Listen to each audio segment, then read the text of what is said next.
اللہ پاک جو کوئی میری دعوت اسلامی کا کام کرے،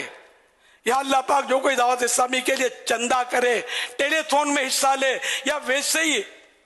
اس کے لیے عطیات دے، چندہ دے، چندہ باکس، صدقہ باکس اپنے گھر میں بسائے، اور اے اللہ پاک جو دوسروں کو اس کی ترغیب دلائے، اس سے پہلے اس کو موت نہ دینا جب تک تیرے پیارے حبیب صلی اللہ علیہ وسلم کو خواب میں نہ دیکھ لے، اور اس کے ایمان پر مولا کریم استقامت کی مہر لگا دینا، اس کے ایمان کو کچھ بھی نہ ہو، ایک لمحے کے کروڑوں میں حصے کے لیے بھی اس کا ایمان اس سے جدا نہ ہو، اور جو نقصان پہنچا رہے ہیں اور مخالفتیں کر رہے ہیں بغیر شرعی دلائل کے، اللہ پاک تو ان کو بھی ہدایت دے،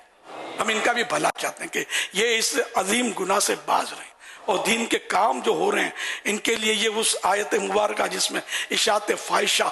سے روکا گیا، عذاب علیم کی وعید سنائی گئی ہے، اس کے مصداق نہ بنے اس عذاب کے، اور یہ فتنے نہ کریں، فساد نہ کریں،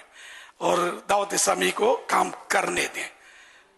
اللہم آمین بجاہ خاتم النبیین صلی اللہ تعالی علیہ وآلہ وسلم، صلو علی الحبیب صلی اللہ علیہ وسلم۔ تو جلدی جلدی ٹیلی تھون کے لیے تیاریاں کریں، اپنی جیب میں بھی ہاتھ ڈالیں، نیتیں کریں، اپنے گھر میں، خاندان میں، دوستوں میں، عزیزوں میں، جاننے والوں میں، پہچاننے والوں میں کوششیں کر کے